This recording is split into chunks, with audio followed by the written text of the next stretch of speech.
A back door is not entered backwards. Good day and welcome, viewers. We're going straight to the continuation of our last story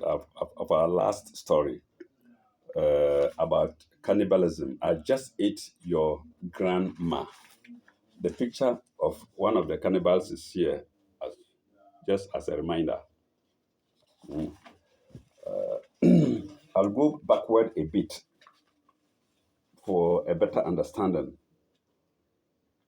Uh, if a fresh corpse cannot be obtained, young women and girls are kidnapped and sacrificed in horrific rituals made all the more grotesque because the majority of Banamati followers are believed to be women themselves. Recently, five girls aged 5 to 9 were rescued by the police in Kaukuntla Dash, a hotbed of Banamati belief. Dash, just as they are dragged.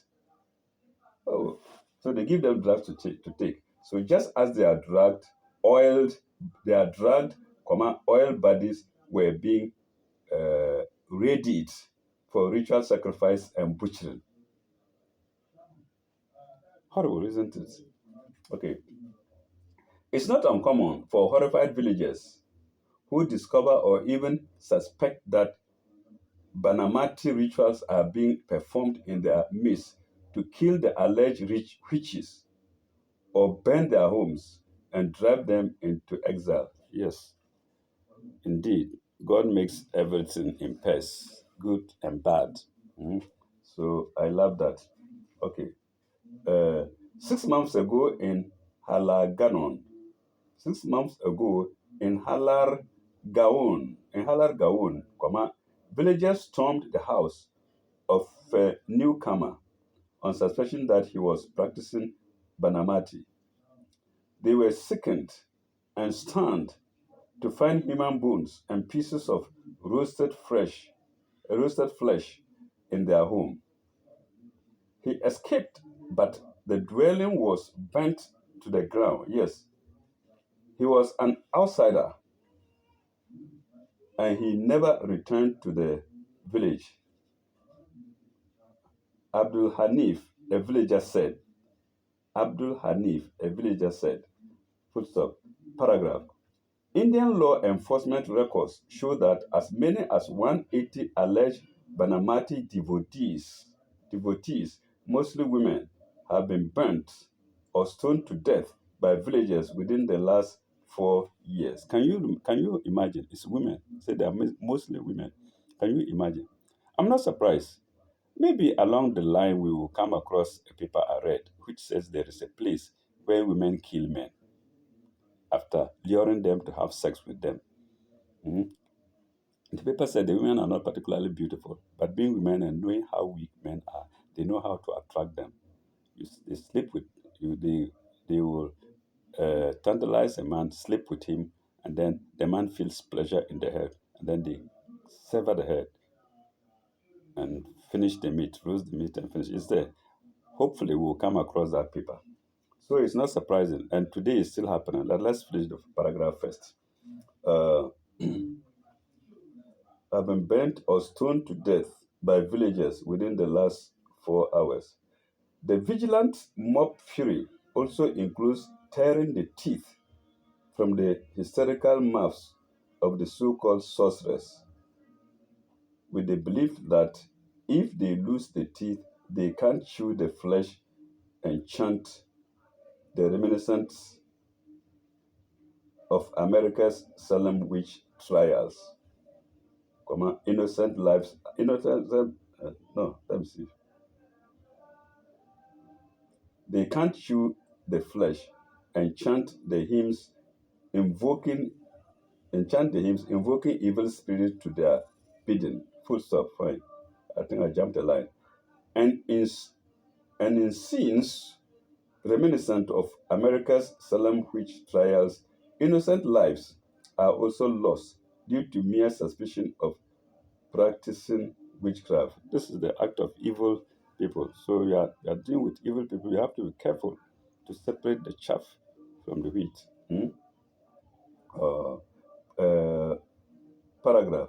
Public outrage over the Banamati sex has reached such a pitch that teams of doctors, psychologists, and social workers have been dispatched by the Indian central government to treat outbreaks of mass psychosis and hysteria. Full stop. Last paragraph. It's a serious problem. It's a serious problem, and one we can't just sit around and chew the fat about, said Alaji Patel, Chief Inspector of the Hyderabad Police Department. So, like I said, it's not uncommon. It's happening even today. Uh, in around 2008, I was in Tamale in the northern part of Ghana, and we were in group conversing, and somebody tells how, I'm sorry to say, how Nigerians rented a place in a place far away from in the outskirts of Tamale on the Waterworks Road. They take prostitutes there, and around 1 a.m., 2 a.m., 1 a.m., 2 a.m., you hear screams of women, and you hear walking by the supposed killers, and that it was happening rampantly. You see, sorry, I'm saying not all Nigerians, because in Nigeria they do it, and it's Nigerians who report them. So if a Nigerian does it in Ghana and Ghana doesn't report, what are we doing? We are doing nothing. We have to report them to save the lives of people. You see, the boy said they walk, they will hear the footsteps of the men with bravery. But then, after, somewhere amidst the cries, the yelling of girls, they lure the girls with their dirty money, say they are taking them home. The poor girl thinks she's got a lover overnight. After he's tired, she will sleep well, only to meet her untimely death. And that it was happening so frequently. I didn't tell anybody, I just came and sat down. But some years back, I phoned Tamale, and they said, somebody told me, said, some Tamale people stormed the house and killed some of the Nigerians. That was what I heard. I don't know if it's true or not, but those people in Tamale, you are one. Keep watch. So, like they said, these people in the Banamati, against the Banamati, went to them and killed them and burned down their houses. So, like I said, Nigerians are not all bad. There are good ones. The good ones report them, and they catch them always. We see them. So, how did they come to Ghana to do this to Ghanaians? You understand me? So, it's not an isolated matter. It's happening even today. You see, and when they do it, they make their concoctions. And when you are passing by their stores, you will perceive some peculiar smell. So Ghanaians, be careful, be noteful. Take note. You only smell you have some peculiar smell. When you follow that smell, you will see that there are Nigerians around, or they have stores around there. I'm not going to hide. How much life do I have left? And we must be careful. So imagine, go to somebody's country, take prostitutes there, kill them, perform your rituals, eat part of the meat, and use part of the meat as concoctions to make your dirty money in your stores in that country. I am more or less in Nigeria. I've been in Nigeria for 10 years, and I love them. I have good friends there. I always say it. But this act is evil and must be exposed. We don't expose them, we are supporting them, or putting the people of Ghana in danger, or whichever country that they are in.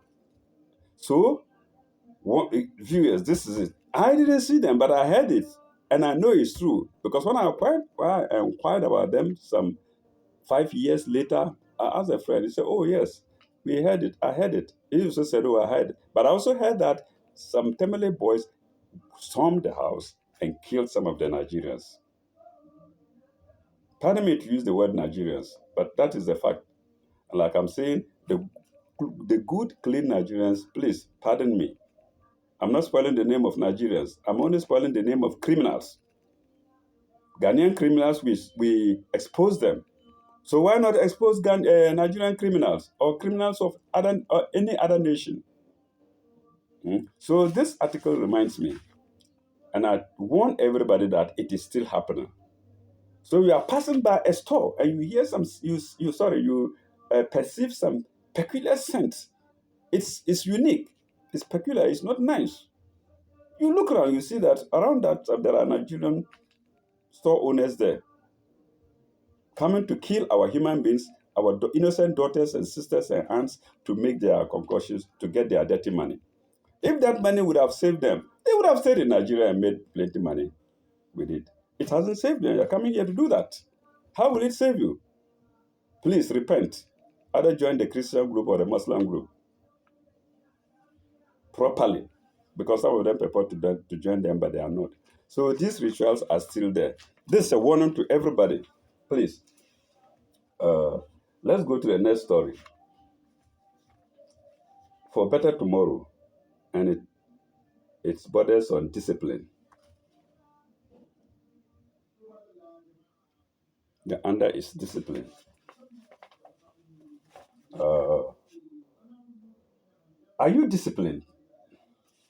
This is a question we must ask in all honesty if we are thinking as a people to move forward and create for ourselves a better Ghana. According to the Cambridge International Dictionary of English, discipline is defined as as commerce, inverted commerce, training which produces obedience or self-control, often in the form of rules and punishment if these rules are broken. Commerce close. By this, if someone or group of people have good discipline, such are in control of themselves or in control of other people, even in difficult situations. Yes. Again, again, to be disciplined means to have the ability to do the right thing, even when no one is looking, or doing the right thing because it is right thing to do, and not because someone is watching you. Full stop. Doing the right thing for the sake of it is the mark of disciplined mind. And in fact, I will add they are rewarded for it, because the Quran describes them as muhsinun or salihun, mm, good doers, those who act rightly. Muhsinin and salihun. Muhsinun and salihun, sorry. Pardon me if I made a mistake. Okay, paragraph. Now, take a close look at yourself and answer the question posed in the first line. Are you disciplined? Then, look at the number of people who jump the red light when no one is looking. The number of people who would use an illegal route when a policeman is not around. Are we disciplined as a people? I've come to realize that underlying all forms of progress and I've come to realize that underlying all forms of progress and development, both at the individual, communal, and national levels, is discipline. Yes. Without it, without it, we will never move forward. Take the individual or instance. For instance, take the individual for instance. He or she needs discipline to succeed in life. Yes, I agree with you. Yes, this in where there is a discipline, where the nation is disciplined, excessive human rights are curtailed. Like people walking naked and doing no. Go to the communist countries where force is used on people. You can't get this kind of unruly behavior. I don't think so. I haven't been there, but I don't think so. Huh? So, okay, for instance, a student needs a lot of self-control to stick to his or her books and make it no matter what the situation. On our campuses, There are lots of things to distract one from one's goal of studying, and it takes a disciplined mind to remain focused on the goal. Yes. There are so many other examples one could give. It also takes discipline to stick to one's partner, to quit drinking or smoking, to quit gambling, to go to work on time, to go to work on time, to do your honest part of at work, to be truthful, to be truthful, and to quit wasting productive hours in front of television. It takes discipline to train others to be disciplined. Yes. According to Dr. Harry Lawman, author of How to Multiply Your Way to a Billion Cities in 26 Steps, that's the title of the book. There are hundreds of indicators of disciplined mind as individual sorry of a disciplined man, full stop. As individual items, they may not be essential but not together. As individual items, they may not be essential but put together, they add up to a pattern. Here are a few indicators to look at. Can you get up in the morning? Are your shoes clean? Your hair and teeth brushed? Are your tooth clean? Your hair and teeth brushed? Are your personal papers and office documents properly fed? Sorry, let me take that. Are your personal papers and office documents properly filed or sorted in reasonable order? I think here I'm capable. I find it difficult putting things in order, so maybe I'm one of the indisciplined people, but in my own room anyway, not for outsiders to see. Okay, Lord, in reasonable order, do you turn out a good job at work even when nobody is looking? Do you ever get drunk? Do you do you chain smoke? Into brackets, no disciplined person would drink or smoke. I love that. Anyway, there are some who drink and yet are disciplined, and some smokers too. I don't know. It depends. You do it in a controlled manner. You do it with your senses intact. Mm. I'm not endorsing it anyway. So let me continue. No disciplined person will drink or smoke. Inverted comments, brackets close. Now, think about this. I read, I read this and it set me thinking. Or let me see, I think I read. I read this and it set me thinking and acting. So I thought I had to share it. Okay, yes, you are sharing it to us, and I'm also sharing it to you too, to share it to viewers all over the world. So thank you very much, whoever the writer is. I think it's from the paper, it's the editor. Uh, let me take that again. I read this and it set me thinking and acting. So I thought I had to share it. If our dream for a better tomorrow can ever be realized, we need to be disciplined. Only then can we reap massive gains in our relationships, finances. Yes, into brackets, yes, an undisciplined person can never be wealthy. Well, I think so. I think so. Because it's discipline that leads to good wealth, to wealth. Not wealth acquired by dubious means, anyway. mm, can never be wealthy. That is in brackets. Then, at work, I can never be held wealthy. Let me take that again. Only then can we reap massive gains in our relationships, finances. Yes, into brackets. Yes, an indisciplined person can never be wealthy. Bracket close. At work, can never be wealthy at work, at school, or in national development. Take control of your life and train your child to be disciplined. That is our only guarantee for a successful life someday. Full stop. Remember, it takes discipline to be disciplined. I like that. Because all the books we read, the films we watch, everything come to nothing if there's no discipline. Mm? And all the nations that are moving forward in life are disciplined. Yes, if you follow the writings in this script. So let's go to the next story. Protecting HIV/AIDS patients. Oh, I think we will leave it. Mm. Man cuts off tongue for dead wife. Mm. Man cuts off tongue for dead wife. Dead wife. Sorry. Uh, let's go to the story. Residents of Santa Maria near Kwashiman, Accra, are yet to find an explanation for the behavior of Governor Asiedu, a trader of the neighborhood. Asiedu, 38, known to be affable, used a knife to cut off his own tongue on January 7, 2003 in the afternoon.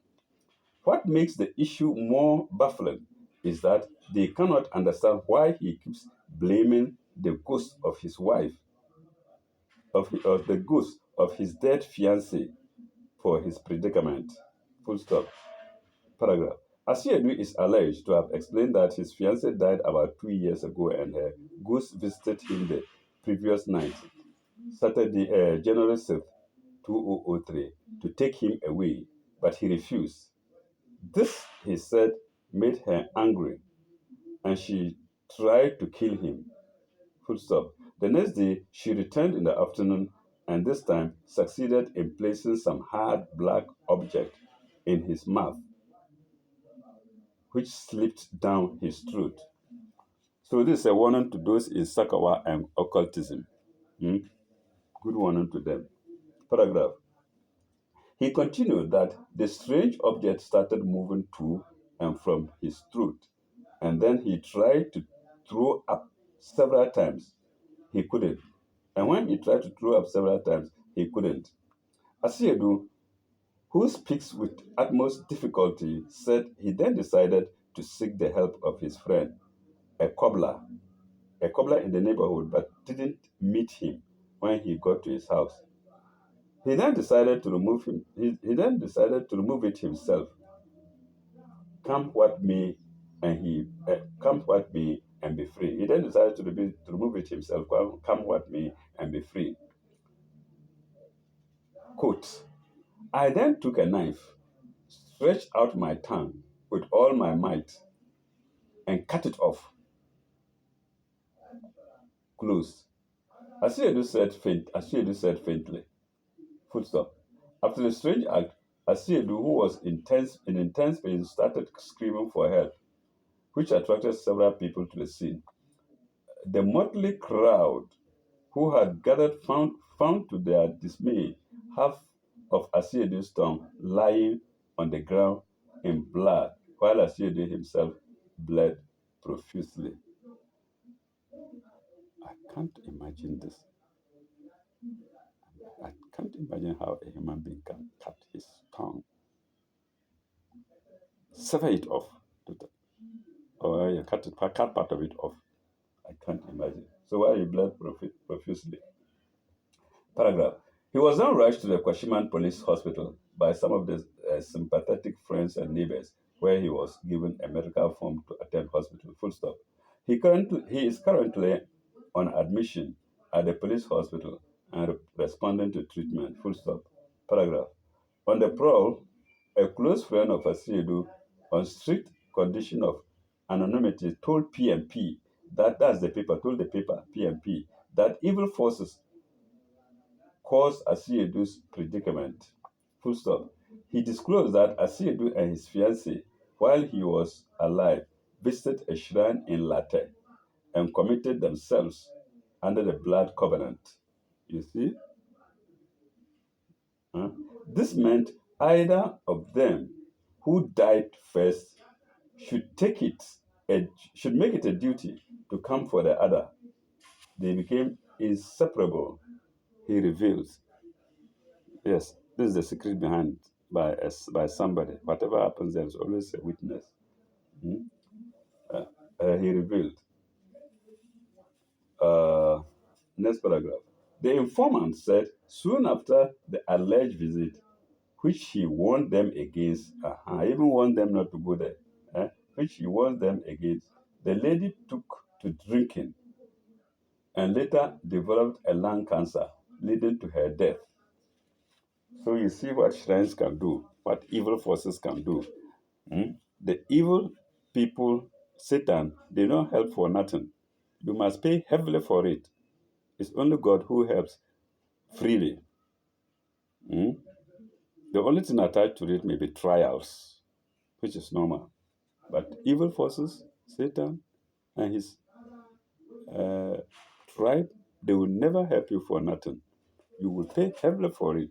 And the thing is that they may not tell you the truth in the beginning. Okay. He further stated that because she kept the symbol of the covenant, Asiedu could not find it to take it back to the shrine. So the woman kept the symbol of the covenant and died without Asiedu's knowledge of where it was. Hmm? Pardon me. To take it back to the shrine for a reverse, to undo the ritual they did. That spelled the constant ghost visitation to make him finally join her and the world. Full stop.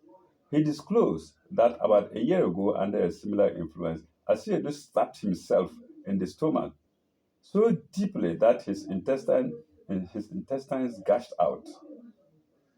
But he was saved after an operation at the Kolobu Teaching Hospital. The informant again said that Asiedu had never been himself since his fiancée died and had been complaining several times and had been complaining several times of her numerous visits, threats, and harassment. He said he advised him to seek, that's the friend of Asiedu, that's the friend of Asiedu, advised him to seek help from a church and some spiritualists, but he didn't take it seriously. Last paragraph. At the Kashiman police station, at the Kashiman police station, it was confirmed that he told the police the same story. A source from the station said he would a source from the station a source from the station said he would be sent to the psychiatric hospital for a medical evaluation after his discharge. The story was presented by Stella Guni and Kenneth Kingsley, PMP reporters.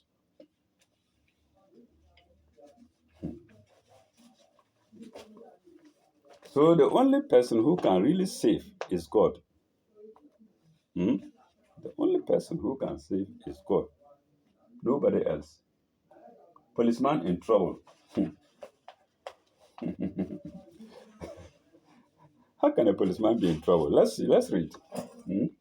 Sergeant Richard Jacob Deho, a policeman at the Nima police station with service number 24979G, nearly lost his precious life while discharging his official duties on the eve of Christmas last year. He was subjected to severe beatings by four young men who he was trying to arrest in Nima. Nima is a notorious suburb in Accra, in Nima, Accra. One of the men, Suleimana Mohammed, a footballer believed to be the leader of the gang,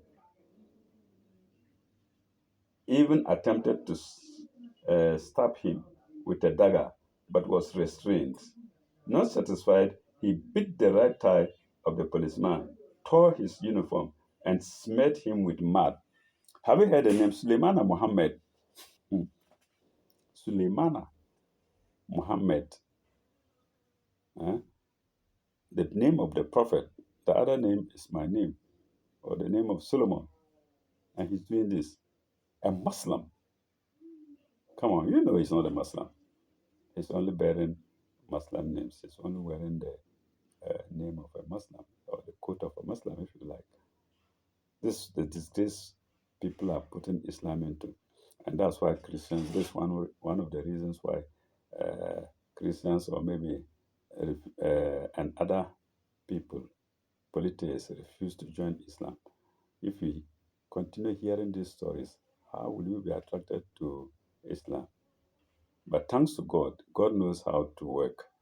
People read the Quran, and by the teachings of the Quran, they revert to Islam, but not the behavior of people. So, this is good advice. You want to know something about Islam, please do not look at your neighbors who call themselves Muslims. Go to the scriptures, read the Quran, which we are doing now. What is explained in the Quran, then you will know that Islam is a good religion, but it's been infiltrated by evil people, people who want to be seen as good. It's happened. You arrest a number of people here in Ghana, and you see that the number of Muslims may even outnumber the number of Christians involved in any crime, you see. So, what is it? If you're a Christian and you remain there and you do good, you know, and you pray to God always, it's better than joining Islam only to do such nasty things. Mm. Okay. Uh,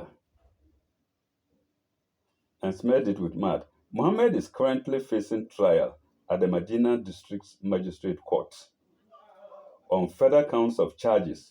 And on further counts of charges. I love that. Okay.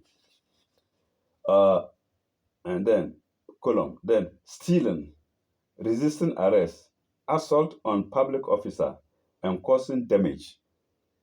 One person. Prosecution stated that on the said date, at about 6 p.m., Mohammed and his friends boarded a commercial vehicle with registration number GR22570 from La towards the Kwame Nkrumah Circle. When they got to Nima, Mohammed snatched the furs that they made. Oh my God. Hmm? When they got to Nima, Mohammed snatched the furs that the mate had collected from the passenger that the mate had collected from the passengers and passed it to his friends, who immediately alighted at the mobile filling station and bolted. Inspector Margaret Awuni, prosecuting, prosecuting, prosecuting, continued that just as Mohammed was about to join his colleagues, he was arrested and driven straight to the Nima police station. But on reaching there, he quickly ran out and took to his heels. Sergeant Dewo, who was at the counter, who was at the counter by then, chased him and got hold of him in a gutter at Nima. But he was, however, shocked when, after catching up with him, the suspect fought him fiercely to resist arrest. Mohammed then pulled out a dagger to stab the policeman, but he was overpowered and the weapon taken from him. So you can see, what about if the policeman also decided to finish you there with the weapon? Then people would blame him for being a bad policeman. You see how the world is. Hmm? Okay. Mohammed then pulled out a dagger to stab the policeman, but he was overpowered and the weapon taken from him. When the colleagues, now at large, realized that Mohammed was being taken away to the station, they pounced on the policeman and assaulted him mercilessly with the intent of freeing him. Passengers who witnessed the assault of the policeman assisted him to send Mohammed to the station. After the incident, the policeman realized that he had sustained bruises on some parts of his body and lost his police whistle too. Oh my God. An amount of 107,000 cedis in various denominations was found hidden in Mohammed's underpants. In Mohammed's underpants after a search was conducted on him. Pardon me. Pardon me. The court, chaired by Her Worship Mrs. Ivy Hayward Mills, remanded him to custody to appear later. Hmm.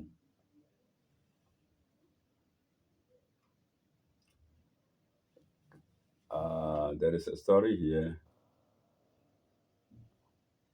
Open sex, open air sex on Legon campus. Let's reserve it and read this short one. And the short one is Cat Meat X Party. Cat Meat Xmas Party foiled. Okay, let's read that. Then maybe in the next video we can go to Legon. The Legon story. 5 men who stole the cat of a 65-year-old woman are now fugitives thanks to their hunger for cat meat. Hmm. According to Madame Sotova, according to Madame Sotova Ashi, who lives with the 5 men at Wodwaba near Dehu in the Volta region, she detected that one of her cats was missing on Christmas Eve. When it finally dawned on her on Christmas Day that the cat had been stolen, she knew it had landed in someone's cooking pot and put it up on a personal investigation. And put up a personal investigation to fish out the cat thief. Can you imagine? How do you kill a cat? How do people eat cats? Hmm? This is unholy. Cats, excuse me to say, are wiser than some humans. Huh? In areas where there are no toilets, public cat, you would never see the bowel content of a cat when she has released it. They always cover it up with sand immediately they do it. But human beings go empty their bowels and leave it there for flies and other insects to feed on, for air to blow on, for water to wash away, and for eyes to see. But the cat will hide it. So cats, by common sense, are not to be eaten. For instance, before an animal is eaten, it has to be slaughtered and the blood drained. How do you kill a cat? I tell you, it will remove your intestines before you are able to kill it, or a dog. Hmm? So how do they kill it? They kill it by a method the Quran calls munkanika. No, al-mawkawaza.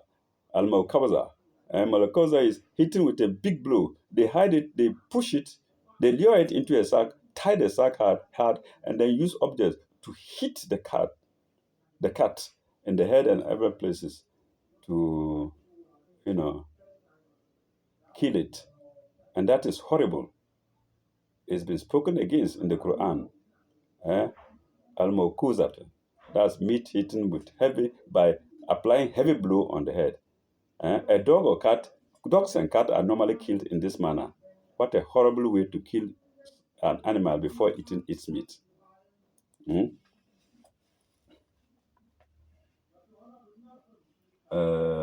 What do you call it? Let me see. Put up a personal investigation to to fish out the cat thief. According to her, later in the day, she had information that one Kofi Sedega, 40, look at the 40-year-old man, was celebrating.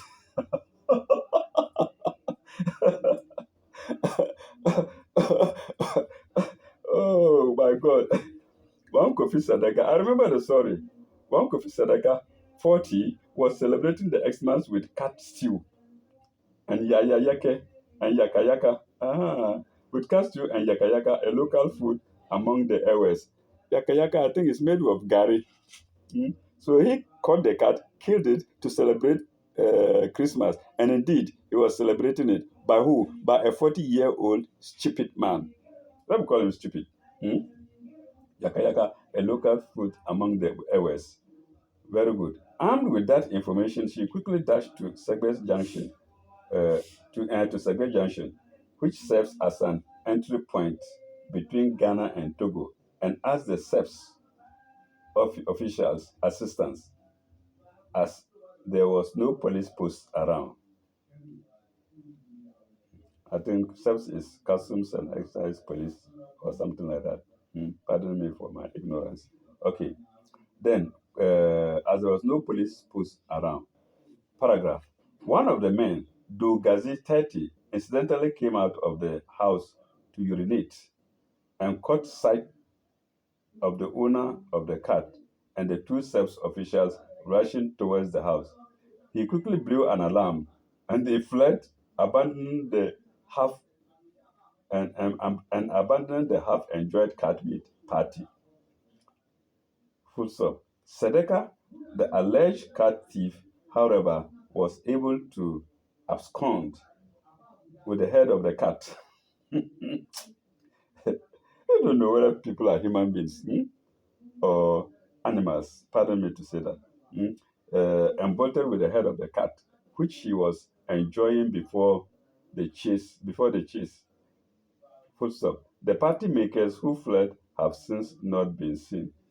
So apparently, when they caught him, he held the head of the cat and was enjoying it, trying to break through to get to the brains. And when they were seen, he said, "No, I won't let it go." He flew away with the head to finish the meal somewhere. And these are human beings. They are in the society, about many. Hmm? So, uh, well, I think we'll stop here again. And then in our next video, we shall go to the open air sex on Legon campus. Legon is the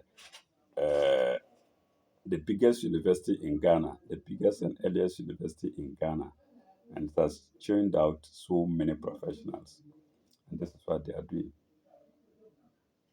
Open sex. So viewers, let's end here.